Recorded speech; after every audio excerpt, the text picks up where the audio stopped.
Baik, Assalamualaikum warahmatullahi wabarakatuh. Eh, Kali ini kami akan mempresentasikan tugas akhir kami di mata kuliah database terdistribusi. Eh, Adapun judulnya yaitu Sistem Job Seeker untuk pemanfaatan teknologi web untuk efektivitas sumber daya manusia. Adapun daftar kelompok kami yaitu saya sendiri sebagai ketua, itu Fadil Samudra, dan 3 anggota yang terdiri dari yang pertama ada Sidik Sakti Patalangi, Milenia Putri, dan Elsie Hayon. Baik, tanpa berlama-lama, saya persilakan Sidik untuk mengambil materi bagian 1.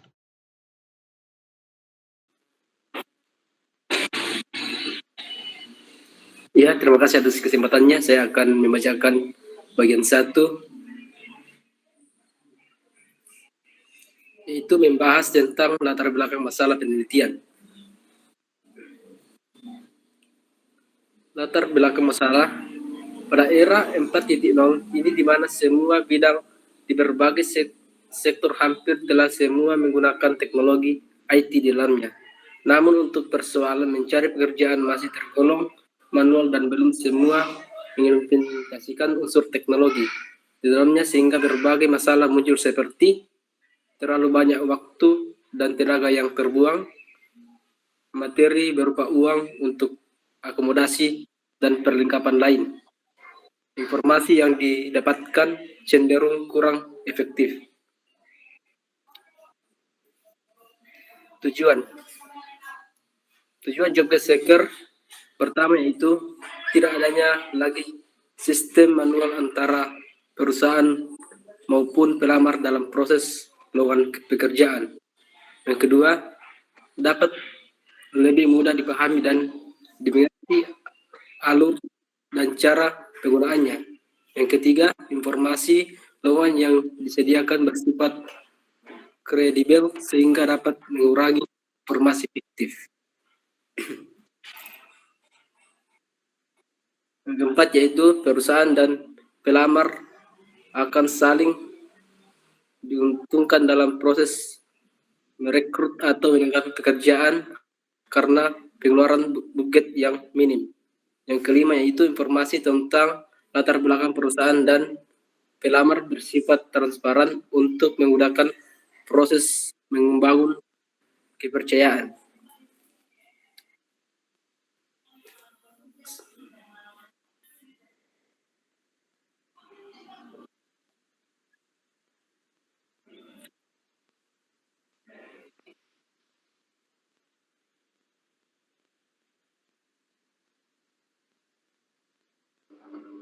Oke, terima kasih. Bagian 2, dasar-dasar pengetahuan penelitian. Apa itu sistem?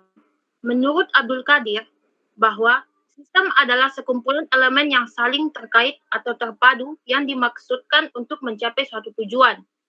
Jadi, secara umum, sistem merupakan sekumpulan elemen, himpunan dari suatu unsur, komponen fungsional yang saling berhubungan dan berinteraksi satu sama lain untuk mencapai tujuan yang diharapkan.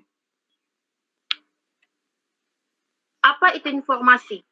Informasi adalah sekumpulan data atau fakta yang dikelola menjadi sesuatu yang bermanfaat bagi penerimanya. Biasanya, informasi akan diproses terlebih dahulu agar penerima mudah memahami informasi yang diberikan. Sederhananya, informasi sudah diolah menjadi yang bernilai atau bermakna.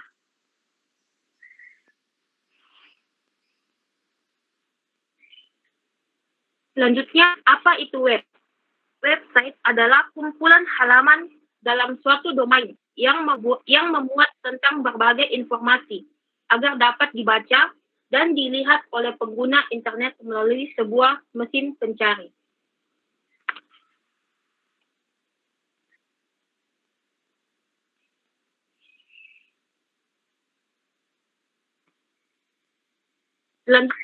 Itu database. Database adalah sekumpulan data yang dikelola berdasarkan ketentuan tertentu yang saling berkaitan sehingga memudahkan dalam pengelolaannya secara sederhana. Database merupakan sekumpulan data atau informasi yang tersimpan secara sistematis.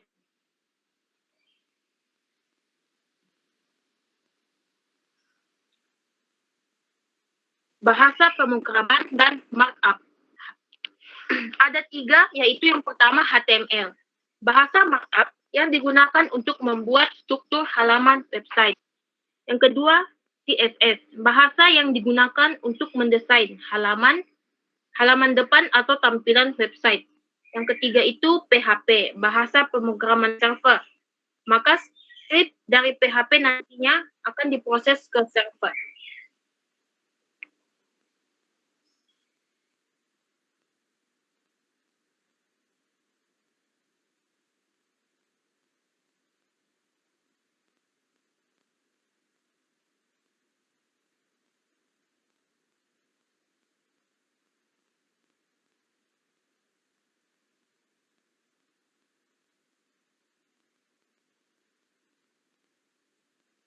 Ya, baik, saya akan melanjutkan pembahasan dari Elsie Hayon, yaitu pembahasan mengenai sistem job scare.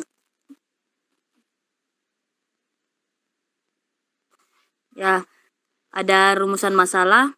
Di dalam rumusan masalah itu bagaimana cara membuat web dan yang dinamis yang dapat mudah dimengerti oleh pengguna. Terus ada metode, yaitu metode ini menggunakan metode waterfall.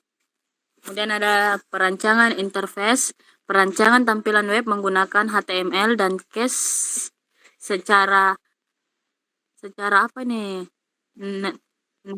Native di semua halaman web. Kemudian ada combine, menghubungkan antara database yang berada di back end dengan tampilan interface yang berada di front end. Kemudian ada perancangan database, perancangan sebuah database dalam web menggunakan database MySQL di aplikasi Exam. Kemudian ada implementasinya ke dalam bentuk web yang utuh yang bisa digunakan dan dioperasikan sebagai mestinya. Kemudian ada uji hasil. Penguji menggunakan pengujian alpha box dan black box untuk mengetahui sampai mana web berfungsi dengan baik. Kemudian ada kerangka pemikiran. Kerangka pemikiran merupakan suatu alur logika berjalannya sebuah penelitian yang menggambarkan mengenai permasalahan pada penelitian, solusi, dan teori yang digunakan, serta penggambaran software bahkan penerapan. Next. Ada tools preparation. Yang pertama itu ada hardware untuk menunjang kinerja fisik dan membuat web. Yang kedua ada software sebagai sarana untuk mendukung pembuatan web secara menggunakan aplikasi yang berhubungan dengan web, tentang web. Di sini ada gambar-gambar hardware, yaitu ada laptop, 5 GB RAM, 120 GB SSD, ada mouse atau touchpad. Next. Sini ada penjelasan mengenai software. Yang pertama iOS 10, Windows 10 berfungsi menjembatani antara hardware dan software aplikasi. Ada Exam berfungsi untuk mengakses MySQL sebagai database. Kemudian ada Visual Studio Code berfungsi sebagai kode editor untuk membuat web. Kemudian ada Chrome berfungsi sebagai web browser melihat hasil web yang telah dibuat. Next. Ada metode pembuatan dan pengembangan. Metode pengembangan sistem yang digunakan untuk membangun sistem ini adalah metode waterfall. Waterfall sendiri adalah sebuah suatu metode pengembangan perangkat lunak sistematik dan sekuensial yang mulai pada tingkat kemajuan sistem pada seluruh analisis, desain, kode, pengujian, dan pemeliharaan. Di sini ada gambar-gambarnya, itu ada sistem engineering, analisis, desain, coding, testing, implementasi. Next, ada konteks diagram. Pada konteks diagram ini menggambarkan garis besar dari integrasi sistem informasi pencarian kerja berbasis atau job seeker. Sini ada gambarnya, itu ada pencarian, ada input data pencarian data, dan data lowongan kerja. Sistem informasi lowongan pekerjaan, data perusahaan dan lowongan, data lamaran pekerjaan, serta perusahaan. Di bawahnya itu ada data perusahaan dan lowongan, data lamaran pekerjaan atau admin. Next. Saya akan melanjutkan apa yang dibahas oleh Nia tadi, bagian 3, aktor dan user. Dalam job seeker, kita memiliki 3 user, yaitu yang pertama ada admin, perusahaan, pelamar. Untuk masing-masing kemudian menyelesaikan algoritmanya masing-masing yang ada. Yang pertama ada admin. Admin merupakan aktor di balik web job seeker yang memiliki kendali penuh dalam sistem create, read, update, dan delete. Nah, di sini bisa kita lihat ada start, landing page job seeker, login sebagai halaman admin, input data, dan selesai. Kedua ada perusahaan. Perusahaan merupakan user yang memasukkan lowongan pekerjaan sesuai kualifikasi yang dibutuhkannya. Selain itu, perusahaan juga bisa melihat siapa saja yang mengupload lowongan pekerjaan. Itu ada start, landing page job seeker, login sebagai perusahaan, halaman perusahaan, input data, halaman pelamar, dan selesai. Dan terakhir ada pelamar. Pelamar merupakan user utama yang paling diprioritaskan pelamar. Pelamar dapat melihat lowongan apa saja yang tersedia dari berbagai perusahaan, lalu mengupload posisi sesuai yang dibutuhkan. Di sini seperti bisa kita lihat di gambar berikut, ada start, landing page job seeker, login sebagai pelamar, masuk ke halaman pelamar, input data, terus datanya ke halaman perusahaan, input data lagi, dan kembali ke halaman pelamar. Adapun bagian backend dalam aplikasi job seeker, yaitu database yang digunakan yaitu MySQL, yang merupakan database utama yang digunakan dalam job seeker untuk menyimpan semua data yang telah diinput oleh ketiga user, yaitu admin, perusahaan, dan pelamar. Database terdiri dari 11 tabel yang saling terhubung. Di antaranya ada admin, data pelamar, data perusahaan, jenjang, keahlian, keterangan, lamaran, lowongan, pengumuman, posisi, dan yang terakhir ada status. Baik, terima kasih.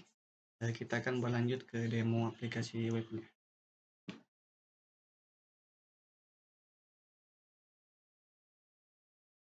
Ini merupakan, di sini kita akan melihat 3 bagian dari web, yaitu backend, bagian pengkodingan, dan bagian front end-nya. Yang pertama kita lihat dulu bagian codingannya. Codingan aplikasi web.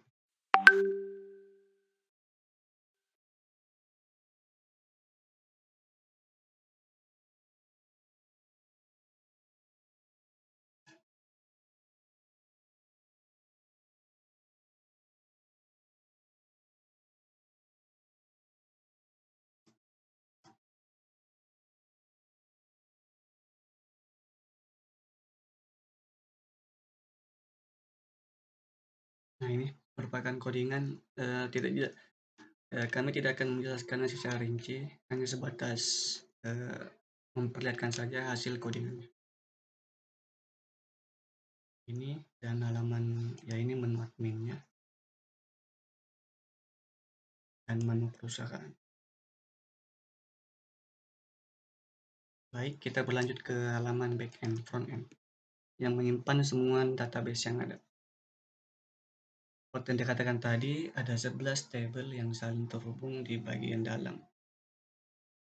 Dan yang paling penting di sini yaitu ada data pelamar dan data perusahaan dan admin. Kita ke data pelamar dulu. Nah, di sini ada ID pelamar, password, nama pelamar, jenis kelamin, tempat tanggal lahir, tempat lahir, tanggal lahir, IPK, alamat, agama, dan email. Tidak lupa juga untuk admin supaya mendapat hak khusus.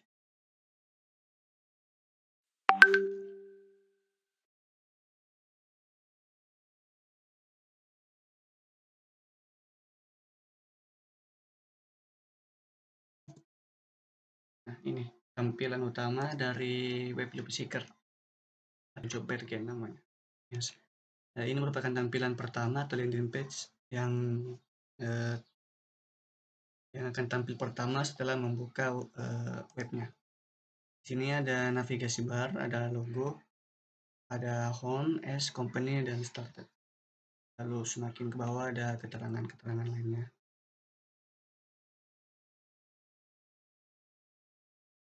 Ini langsung kita bisa login saja. Login sebagai pelamar. Nah, di sini kita menggunakan ID pelamar dan password untuk login. Di sini kita ambil contoh kasus yaitu P001. Pelamar. Di sini ada level akses juga, kita isi sebagai pelamar. Nah, ini merupakan halaman utama dari pelamar. Di sini ada penjelasan tentang calon pekerjaan dan tujuannya. Nah, pada halaman pelamar kita bisa melihat lowongan pekerjaan yang tersedia. Nah, di sini ada beberapa lowongan yang tersedia, yaitu dari ada Tesla, Google, Amazon, NASA, dan NASA lagi. Baik, jika ingin langsung mendaftar bisa langsung di sini daftar. Nah, kita mengisi di sini ID lamaran, pelamar, namanya, perusahaan, jenjang, dan keahlian.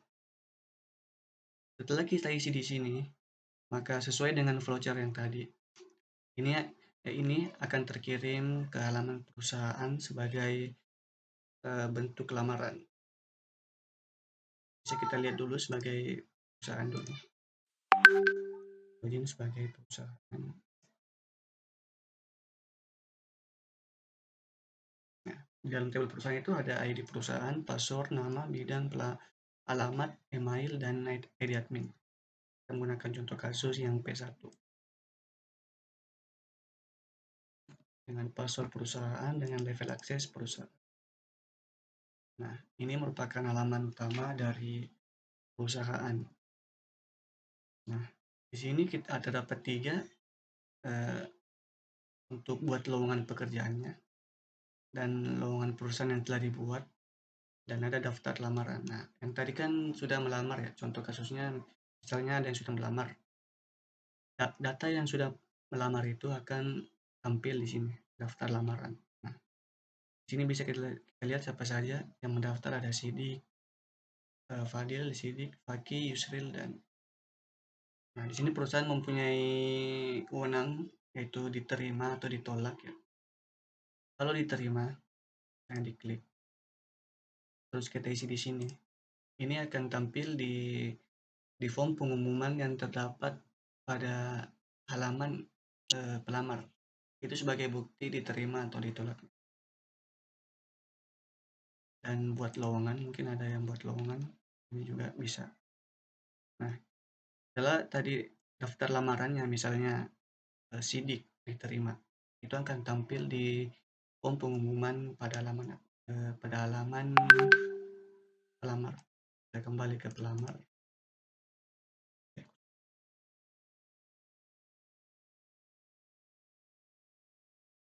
Nah, di tabel pengumuman ini oh ya, tadi kan belum diklik ya. Ini sebenarnya sini muncul siapa-siapa saja yang lulus, yang diterima oleh perusahaan. baik itu pemberitahuan diterima ataupun ditolak. Baik, setelah ini kita bisa langsung ke halaman admin.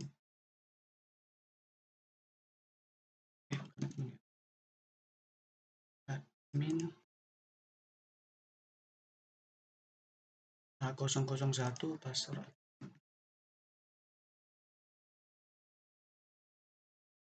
Nah, ini merupakan halaman utama dari admin. Di sini ada ya admin, user admin, perusahaan yang melamar ya, dan posisi ada manajer, staff, magang, samsat, dan posisi lowongan. Nah, jadi di admin itu bebas mengatur atau memanipulasi semua data yang telah diinput oleh user, baik itu dari sisi pelamar dan perusahaan. Terus ada pelamar, lamaran, dan pengumuman. Di sini karena memang belum ada yang mengumumkannya. Baik, mungkin itu saja yang dapat kami presentasikan. Kurang lebihnya mohon dimaafkan. Assalamualaikum warahmatullahi wabarakatuh.